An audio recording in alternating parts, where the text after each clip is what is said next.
I'm Dr. Gia Sison, and I specialize in occupational medicine, and I'm hospital based. So, right now, aside from frontliner work, I also do volunteer work under Frontliner Feeders Philippines. We have adopted hospitals and nourish them and give them food through donations also. Between being a doctor and then your initiative Frontliner Philippines, how do you balance your time? In Frontline Feeders kasi, we have a core team and we have a lot of kitchen partners. Para coordination lang through messenger, everything. And then some people are on the ground actively doing it. So hati-hati talaga ng work. Since we have already gone into telemedicine as we speak because we cannot physically see patients yet because of the lockdown. So we also do teleconsults. DOH has actually opened lines for patients to call and they can talk to a doctor directly. Who are the usual people who call for teleconsultations with you? Patients that usually call for teleconsults are those seeking for clarification regarding their symptoms, if it's COVID related or not. We also attend to patients who have existing conditions na. Example, yung mga diabetic, hypertensives, because the second wave actually of the COVID pandemic are the patients or individuals who actually have chronic conditions. Paano naman yung mga hypertensives that need monitoring? Paano naman the diabetics who need regular monitoring too? So these are actual teleconsults that we address as much as we can because may limit rin ng technology. Most of the callers I get, they ask about sore throat, fever, ano pa ba, skin conditions. Although I'm not a derma, questions about vaccinations, we answer those questions too. And of course, there are some callers too who just need someone to talk to. Although I'm not a counselor, but I'm a mental health advocate.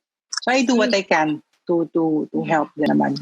How are your operations? Do they operate 24/7 or a limited time and days? 24/7 for some, but for some we go on shifts.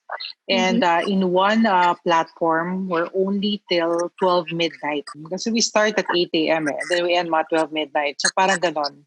But in some platforms, they function 24/7. Doctors on call.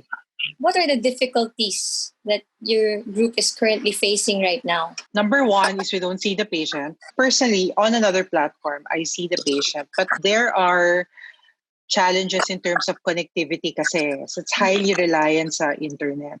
Number two is, of course, in terms of prescription, we are able to give.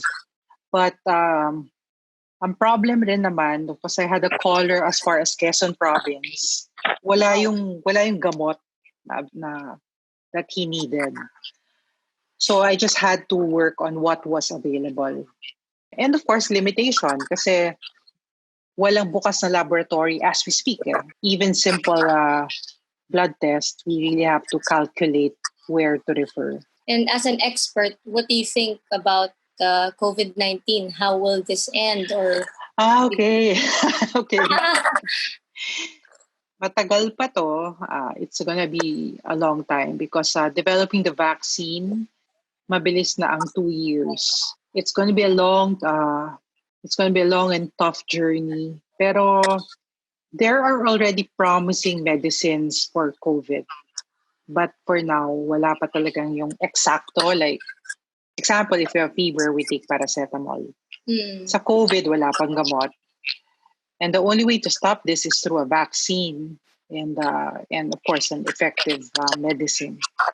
So for now, we just have to be really, really extra careful and practice wearing masks, etc. Personally, as a doctor, I find it difficult. Like even in the hospital, we can't even like itatap mo siya na, oh, you're gonna be okay, ganyan. We can't do that. We have to practice talaga physical distancing. So it's very hard for doctors who really, and it's very heartbreaking because these are patients who are alone. Hindi pwede ang bantay. So they stay through it for 14 days and very heartbreaking. As much as you want to stay with them, you can't. Kasi you also have to think of your own safety, because if you are down, who's going to take care of them? So, Do you recall any memorable experience? yes, because I actually lost an uncle to COVID several weeks ago. You can't even hold a proper burial, parang burial for him.